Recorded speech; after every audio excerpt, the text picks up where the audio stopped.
already know WPGC 95.5. Mr. Peter Parker. Parker Vision's in full effect right now. In the building. Machine Gun Kelly. We're clapping for you, dude. Hey, man. How you feeling? Hi. What's happening? What up, gangster? If you ain't familiar with this dude right here, go download the mixtape, 100 Words and Running. I've known him for a couple of years. I have to say, though, my man, I mean, I'm a little older. A little, I have to say I'm very proud of you, my man. Thank you. For pulling it off. Because when I met you, hungry, young, crazy kid. 18. Mad flows. Like, I was like, this dude sounds like a cross between another white rapper that we won't mention and Ludacris. And I was like, he's got this grimy style, blah, blah, blah. I'm playing him for A&Rs, playing. 3 years later, you're like legitimate player in the game. Yeah, we out here, man. I'm definitely happy. Came a long way since 100 Words of Running. Officially laced up right now. Hold that CD up. You gave me a CD earlier. Is this out in stores? Yeah, dude. Yeah, hit stores. I have my own section at FYE now, which is cool. That's cool. That's with your name on the thing, a little tag. Yeah, like little when you like go through and search in the section. Machine Gun Kelly. Yeah, I think I'm like right above Method Man or right below Method Man or something. That's really dope. That's tight. So you have an EP out right now on Bad Boy. Yeah. Okay. EP out. We didn't sell very well. No, but I'm saying We're trying. Yo, but you think that a lot of your fans are still like really heavy on the internet thing with you? Oh yeah. I mean, like my fans went out. I mean, like the sales he did are just because of the fans. I mean, they went out and bought like. I mean, I've seen pictures of the kids buying like 16 copies. Yeah. It's, I mean, in all honesty, man, this was really for the people who don't know who I am, because the people who do know who I am have all these songs except for like one or two. Right. There's only 5 songs. So I mean, the fact that it sold any when those songs are already out is just cool. like it's simply just because of the fans. I mean, that takes a. I mean, you have all the songs. You don't have to buy it. They went out and buy it. The fact that somebody went out and bought that and purchased that shows they really love what you're doing. Exactly. So I mean, I'm excited for the album when it's like songs they don't have and it's an album. Most definitely. It's been a while since we caught up. You know what I mean? I've been looking at like watching your career, what's happening. And to quote Tupac, he said, "I never had a record till I had a record."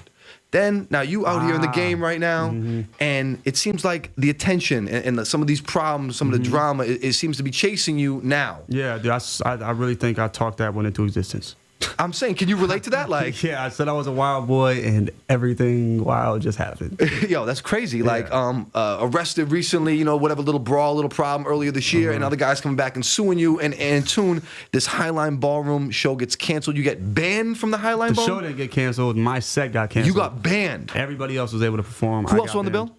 Tech Nine and his whole label. Okay, yeah. Strange Music. Shout out to Tech, Strange Music. You already know? Yeah. So they said no Machine Gun Kelly. They said no Machine Gun Kelly. They said Machine Gun Kelly was a threat, and his fans are, have a reputation of too wild. Yeah.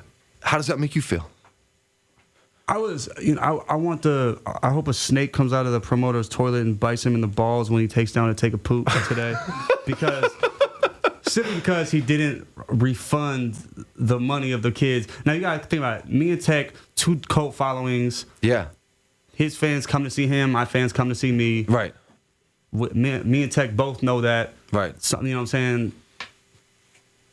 This isn't like a Drake concert. This isn't like the Club Paradise tour where if J. Cole gets knocked off the bill, the fans are like, oh, well, at least I get to see Waka, Meek Mill, everybody else, and Drake. This is just like, you two. Yeah, it's like yo, like these are, and then also with the demographic of the fans, these aren't kids who have it. These are kids who are waitresses, right? Who are working at a car shop, who aren't working at all. Maybe very blue collar fans. Very blue collar fans who spent their last. I mean, these aren't. It's a lot of money, and the fact they wouldn't refund it. I really don't care what happens to the guy, man. Politically, everyone wants me to be like, You said though, like you handled this a little more maturely, a little, like let's say that again. What you say? Now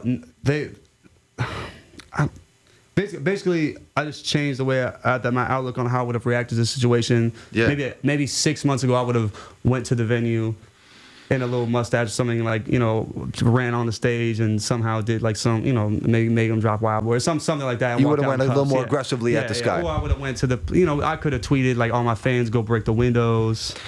Wow. And they would probably act up like that. 100% they would have did that. And I mean, I wouldn't blame them. I wouldn't blame them if they did that without me saying that. If I paid that money and I couldn't see my guy.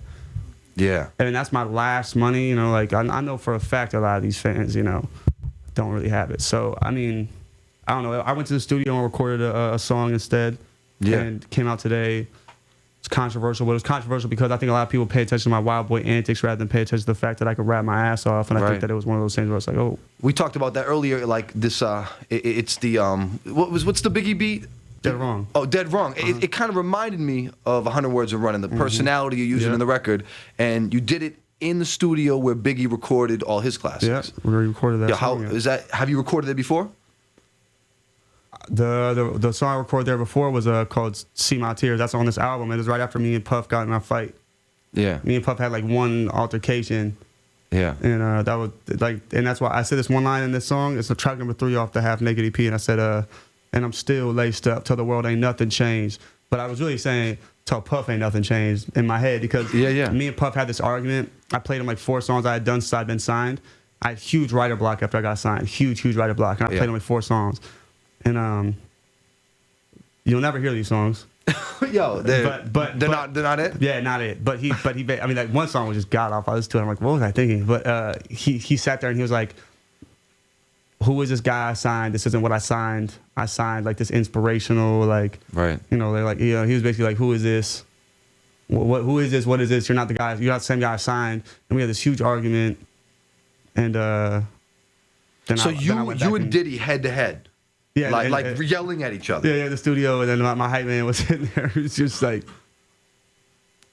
all right, Kels, I don't got your back on this one, bro. Yo, he's a pretty intense character. Oh, dude, I clearly lost, but I went back and I took my anger out in the studio and recorded one of my fans' favorite songs ever. So we were talking earlier about your maturity a little bit, like being through this game and your attitude 6 months ago and your attitude now. You feel like you're kind of back to your old ways. Yeah, I think I'm back to like, as opposed to alienating people, I'm back to like making people want to see me win. Yeah, I think a lot of the industry people felt like, this kid, like, I mean, to an extent, I was doing it because I felt like I was really anti-sellout, and I was so scared of selling out that I was like, anybody that didn't know anything about me or like, you know, was in a room like this, something like that, and wasn't with me from the beginning, I was like, you're the devil. I can't, yeah. They're trying to bring you to the dark side. Yeah, and you know what's crazy? I actually called certain people the devil. Like I would actually like spaz. And you'll see on this Lace Up documentary that we have coming out. It's this documentary about the making of the album. You'll see actually me spazzing on a certain person and like, you're the devil.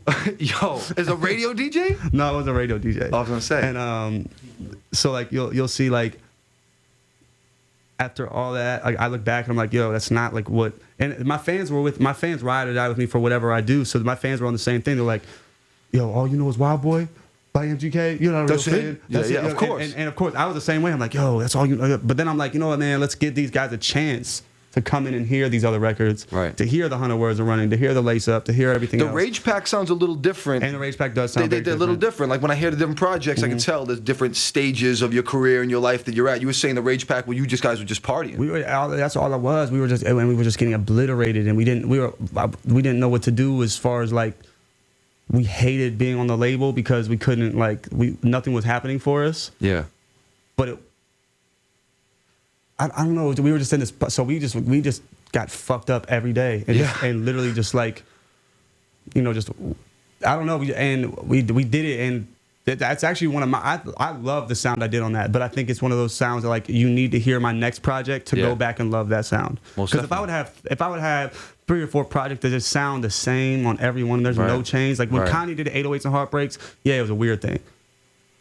Same with My Beautiful Dark Twisted Fantasy or whatever the title is, but like weird. They're different, creative. It was weird, but when you hear like after you go back and listen to all the projects, you don't want to hear another like. No, you're right though. When you listen to Watch the Throne, you go back and listen to those other ones, and they make a little more sense. Yeah, and you're like, okay, this is a relief. It's a relief sound. You know, Rage Pack is like, I get why you don't understand it right now. Yeah. But after you hear the next project, you see, I didn't lose that same sound I came out with. I was just taking a break from it. I come back to it. Like you'll be like, oh, I love it. So you're not a cookie cutter artist that just does the same thing over and over again. You're actually evolving. Mm-hmm. What do you think the next stage is? Like, what do you think? Is it going to be like rock music? Is it going to be still rapping? Like, what do you think? I don't think that. But I definitely think I think my evolution will come with what we doing performance wise. You know, like you know, at first we were just doing just rap, and I was rapping fast. I was just rapping my ass off. But then we were like, you know, how can we change and make it fun? I mean, like, you know, we have this whole other influence, and I was like, that's when we added Blink-182 to my set. Okay. And we did the tribute to Blink-182, and I was like, okay. And then people would come up and start thinking, I was like, oh, you know, like, you never know, those 3 minutes could take you, I mean, those 3 minutes take you back to when you were a kid, you know, Right. like, oh my God, I remember this, my jam when I was 15. And Right, it's just right. fun, and it's like a funny, you know, we take them on a roller coaster ride during the set. So I think Warped Tour would be like a whole excuse for us to do a. You've been tour out there with Tech Nine. Yeah. Like, talked about the strange music influence on what you guys are doing. I think that, I mean, Tech, I mean, I want to big up Tech for letting us stay on the tour throughout all the antics that I pulled on the tour. You know, we had been banned from a show prior to this last night's too, and there, you know, I just had an attitude problem, and he's like, I had an attitude problem with his people, and they, I mean, like, you know, if I would have put myself in his shoes, I would have kicked this little dumb opener off. I was like, this little ungrateful kid. Yeah, but I think he sees it though. Yeah, like, he did, and he like I really give him props for letting us stick around, because I'm walking on what's less than extra. What we say, slushy. I'm walking on slushy now. Thin ice. Not thin ice. I'm slushy. Like You're up to your knees already right now. I'm in slushy mode, so I'm just like I'm on my knees with everybody. Like You've actually proven to the world though you are a wild boy. Like, you know what I mean? You yeah, got a little I bit don't of have to do that anymore. But I know. The thing is, I never did it on purpose. It just kept happening. But Yeah. they hired security to keep me in line though. So That's great. Yeah. We're going to see you succeed finally. Yeah, This is yeah, beautiful. yeah, It's a yeah. beautiful thing. You know what I Yeah, mean? yeah. Okay, so coming up, there's an album though. There's a Bad Boy album that's coming out. Machine Up. Gun Kelly. What's the name of that? Lace Up. When's that So dropping? it's going to be the same as the mixtape, but Yeah. it's dropping in August. Love the songs on there. I told you a secret about who's on the intro. I can't say anything about it. Put the camera on me right now real quick. I can't say, but I know information about the intro. Now, it might go over some people's heads, like me and you were talking about. No, It no, might- I'm saluting. it might- I think it's a step in the right direction. man. Crazy. I think it's crazy. It's a crazy joint. And if it does go over your head, the feature does. It's all good because I'm coming with that. Any of the features, like any other rappers on the project? Yeah, DMX. Oh wow! I saw you perform with him. But just Something screw else. whatever you've seen in the past. This is like DMX and MGK, what you wanted to see. Like, Wow. Yeah. Bun B, Big Tech and Twist on the same joint. Oh wow! That's what the fans wanted to Oh, hear. so you got right a there. joint coming up, real serious. Yeah. When's this dropping? August, I think we're going second or third week or something like that. August. Yeah, man. Yeah, man. Tech Nine and Twist on the same joint. pushbacks, none of that. We're dealing with the God. sample clearance issue though. Okay, that's cool. Kind of bummed out. It's really hard. We cleared one though. We got the DMX when we got that. But we're rooting for this Marina and Diamonds sample. Okay. People out there help. Let that Clear the sample, yo. Yo. What's for up, real. man? What's up, man? We're about to fly our We'll send the ass goons out there, overseas. man. What's up, man? Shout out to Annapolis. The goons could be in your neighborhood very soon, man. What's up, man? Clear the sample, G. It's going down. Machine Gun Kelly. Support this man. Look, man. Album's dropping very soon, August. Go pick that up. Yo, congratulations, man, for real. Thank you, Mr. Peter Parker. My man. Salute, man.